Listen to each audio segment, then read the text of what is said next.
은혜로운 찬양 대단히 감사합니다. 우리가 이 세상을 살아가는 동안 때때로 원치 않는 여러 가지 시험을 당하게 됩니다.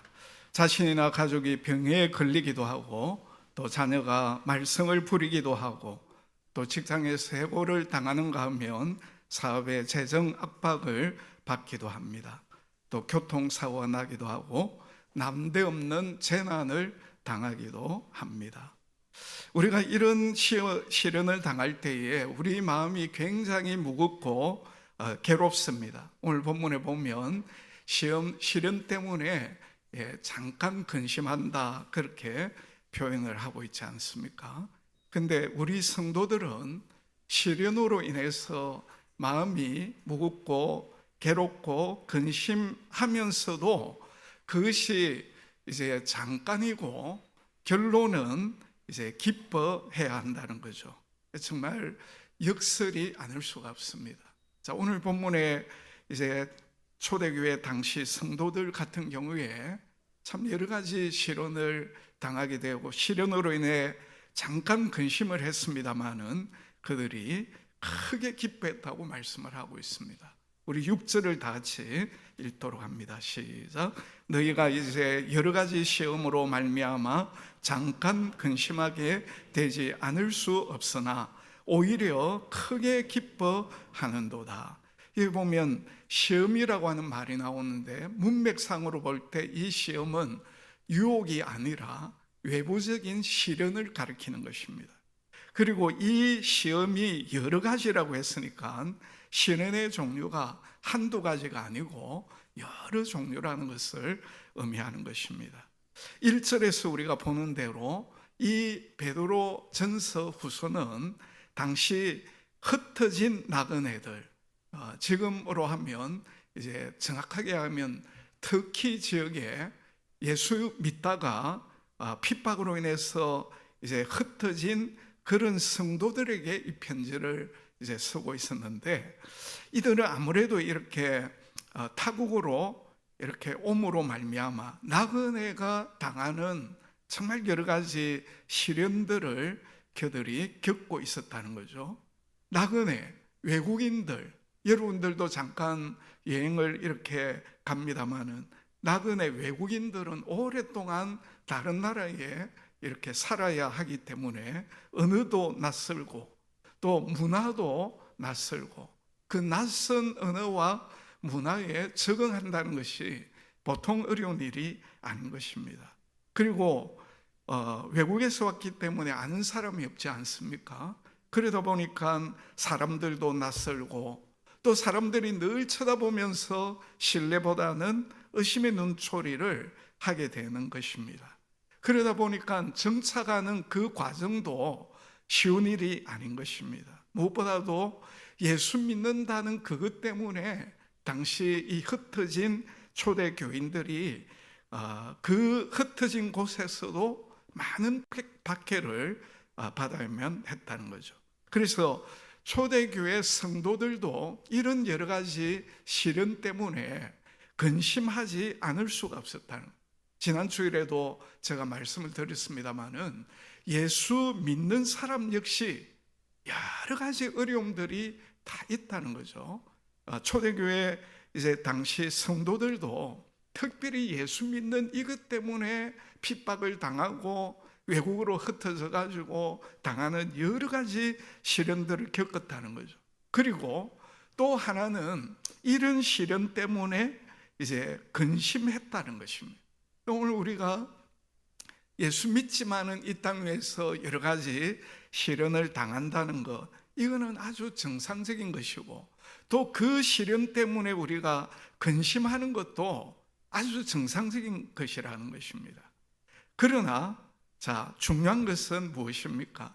그런 시련으로 인하여 근심을 합니다마는 그 근심이 잠깐이었다. 그래서 그 시련 때문에 잠깐 근심할 수 있지만은 계속해서 근심하지 않았다는 거예요. 계속 근심하다 보면 좌절하게 되고 절망하게 되고 낙담하게 되고 모든 희망을 다 잃어버리게 되지 않습니까? 근데 초대교회 성도들은 시련을 당했습니다. 그리고 그 시련 때문에 잠깐 근심했습니다마는 그 근심으로 인하여 좌절하고 절망하지 아니하고 오히려 기뻐했는데, 그들의 기쁨이 그냥 기쁨이 아니고 여기 보면 크게 기뻐했다고 말씀을 하고 있어요. 어떻게 이런 역설적인 삶이 가능하겠습니까?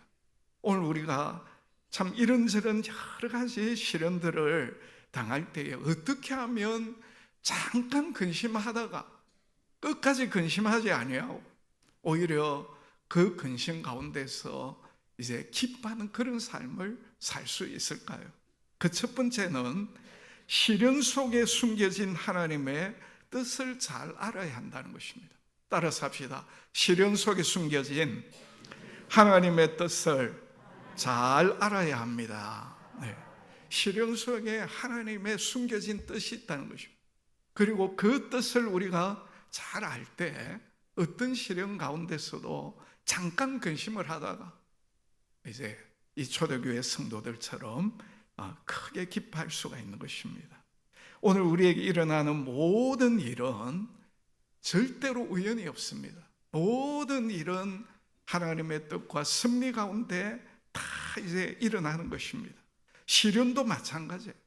근데 시련 그 자체는 좋은 것은 아니지만은, 그러나 하나님께서 오늘 그 시련을 통해서 오늘 우리를 잘되게 하시고 결국은 합력하여 선이 되도록 하신다고 하는 그런 분명한 뜻이 있다는 거죠. 그래서 우리가 그 하나님의 숨겨진 뜻을 잘 보게 될 때 시련 가운데서도 잠깐 근심하고 그러나 기뻐하게 되는 그런 삶을 살게 되는 것입니다. 우리 한번 따라서 합시다. 모든 시련에는 하나님의 선한 뜻이 있습니다. 네. 우리 옆에 분들에게 시작. 모든 시련에는 하나님의 선한 뜻이 있습니다.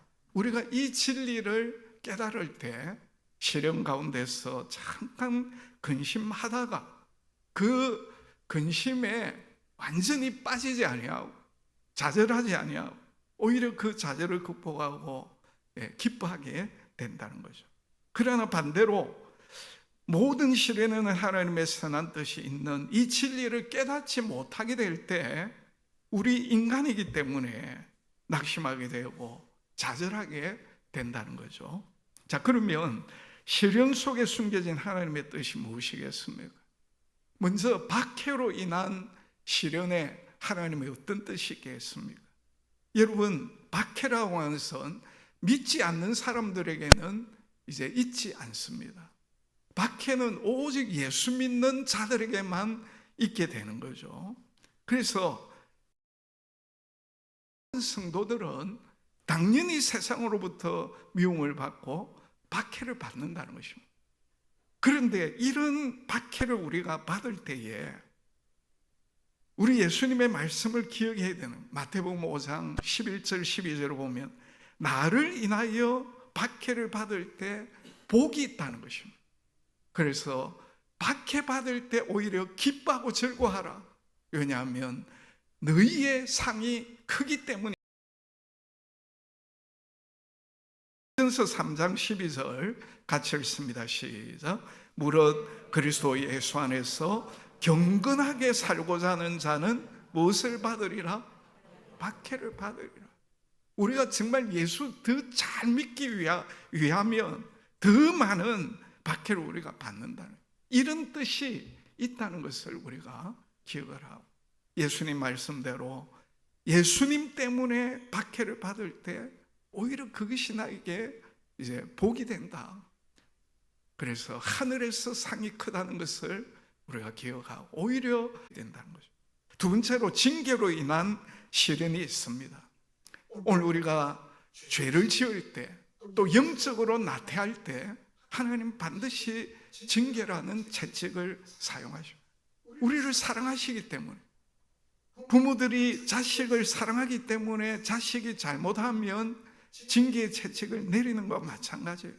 그래서 오늘 우리가 죄를 지었을 때 또 내가 영적으로 나태할 때 하나님이 사랑의 징계를 내릴 때 정신을 바짝 차리고, 죄를 지었을 때는 빨리 해결해야 되고, 또 영적으로 내가 나태함으로 말미암아 사랑의 채찍을 받으면 빨리 정신을 차리고 더 우리가 열심을 품고 주님을 잘 섬기는, 이것이 바로 징계를 통한 하나님의 뜻이라는 것입니다. 세 번째는 연단으로 말미암는 시련이 있다는 것입니다. 우리가 잘못한 것이 없어요. 근데 하나님께서 오늘 우리의 신앙 인격과 또 우리의 사역의 틀을 더 크게 만드시고 더 크게 사용하시기 위하여 때때로 시련을 통해서 우리를 연단시킨다는 것입니다. 요셉을 우리가 보면 알다시피 형들이 시기 질투해가지고 노예로 팔려가지 않습니까? 보디발의 집에서 노예 생활을 하고, 또 하나님 앞에서 참 악을 행할 수 없다고 하는 그런 신앙을 지키, 그 때문에 억울한 누명을 덮어쓰고 감옥에 들어가서 얼마나 참 어려움을 당합니까? 근데 왜 이런 이제 시련을 당하게 했습니까? 거기에는 하나님의 숨겨진 뜻이 있었다는 것입니다. 그런 요셉을 하나님께서 당시 세계 최강국 애굽의 국무총리로 만드시기 위해서, 그래서 요셉을 통하여 하나님의 백성들을 살리시고 세상을 다스리도록 하기 위해서 이런 하나님의 큰 뜻이 있었다는 거죠.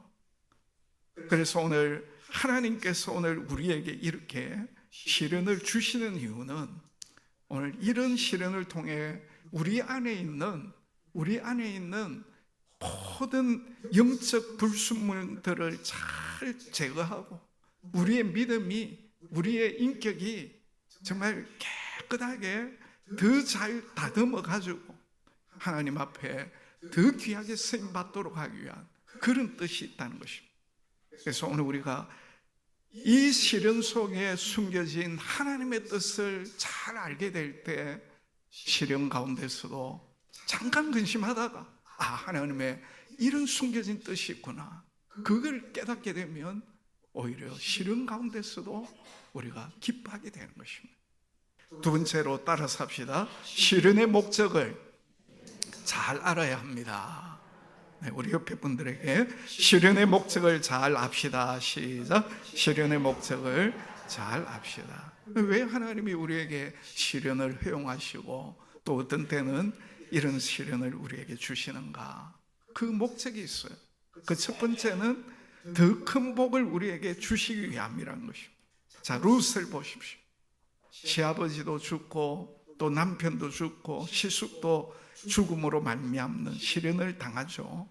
또 고국을 떠나서 타국 이스라엘 베들레헴으로 이주를 함으로 말미암는 시련도 겪게 되는 것입니다.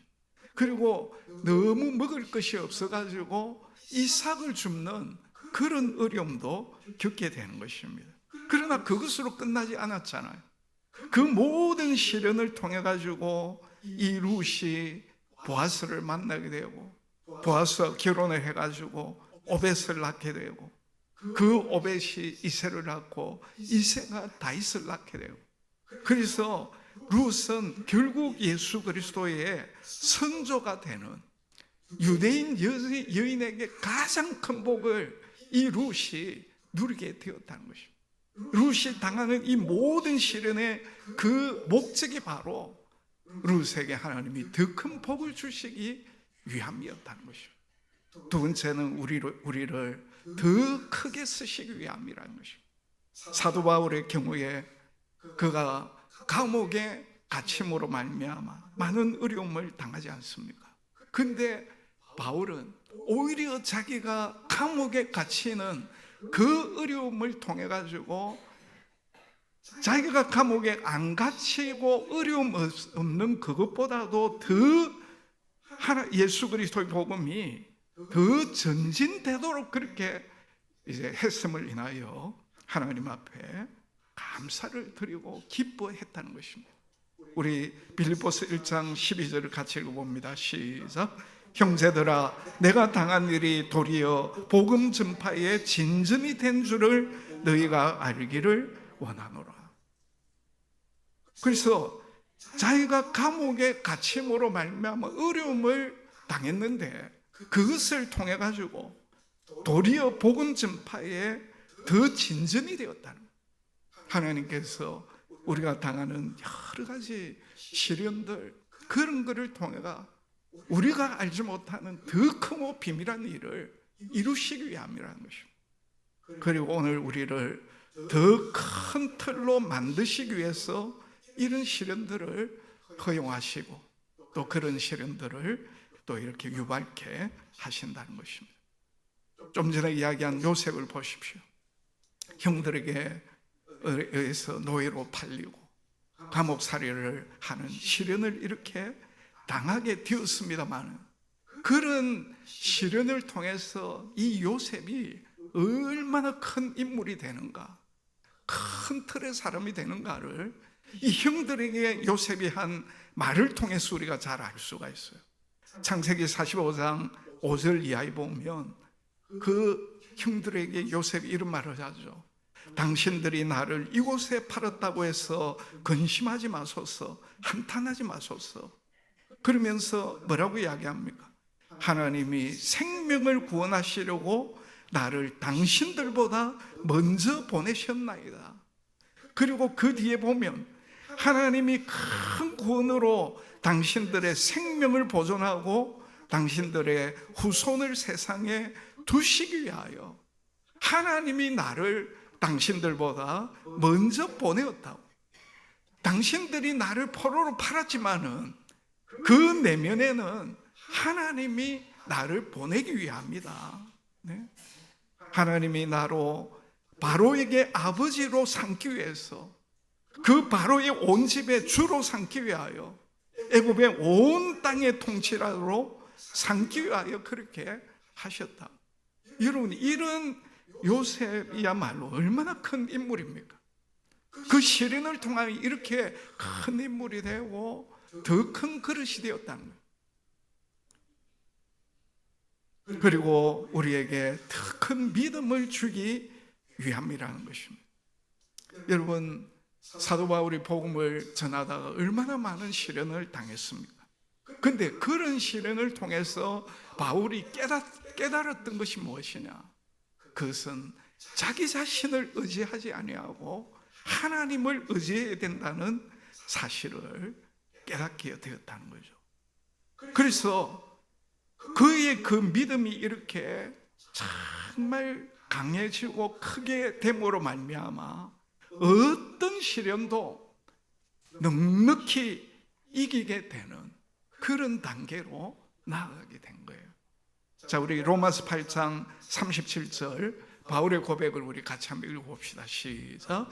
이 모든 일에 우리를 사랑하시는 이로 말미암아 우리가 어떻게 이긴댔습니까? 넉넉히 이긴다는 것입니다.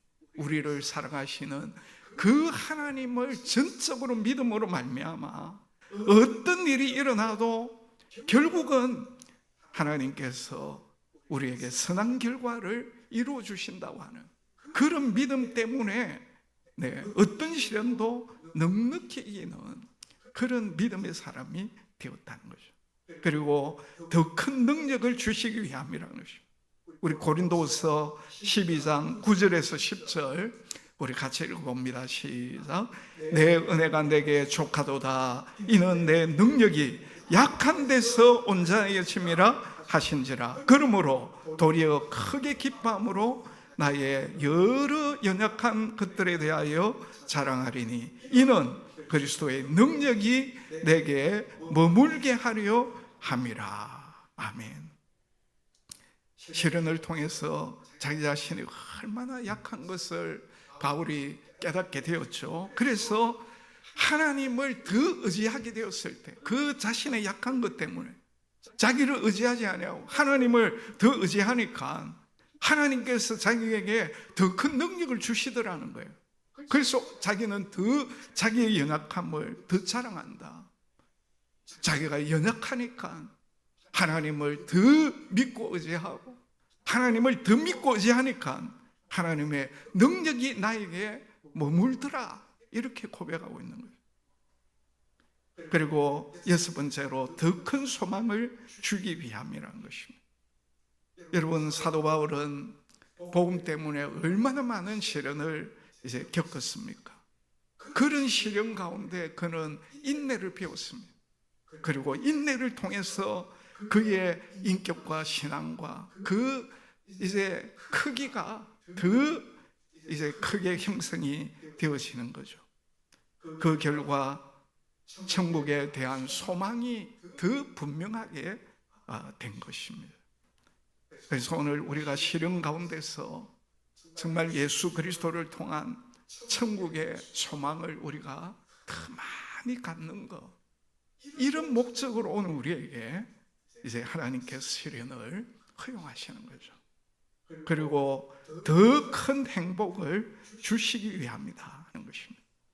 여러분, 오늘 우리가 시련 가운데서도 이제 좌절하지 아니하고 그런 가운데서 나 자신을 의지하지 아니하고 하나님을 더 의지하게 될 때, 우리의 믿음이 더 깨끗해지고 더 강해지고 굳건하게 이제 될 때에 어떤 시련이 오더라도 좌절하지 아니하고 기뻐하게 되는 이런 행복을 우리가 누리게 된다는 것입니다. 이런 목적 때문에 하나님께서 오늘 우리가 원치 않지만은 여러 가지 시련들을 겪게 하신다. 이런 하나님의 이런 목적들을 우리가 잘 알게 될 때 나에게 어떤 시련이 오더라도 좌절하지 않고 오히려 기뻐하게 되는 것이죠.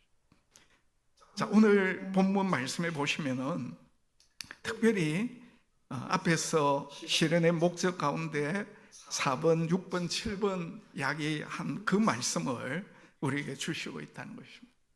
하나님께서 시련을 통해서 우리의 믿음을 연단시킨다는 것입니다. 그래서 우리의 믿음이 잘 시련을 통해서 연단이 되어질 때 우리의 그 믿음 속에 불순물이 다 사라지고 정말 순수한 믿음으로 이제 믿음을 갖게 된다는 거죠. 자, 우리 7절을 같이 한번 읽어봅니다. 시작.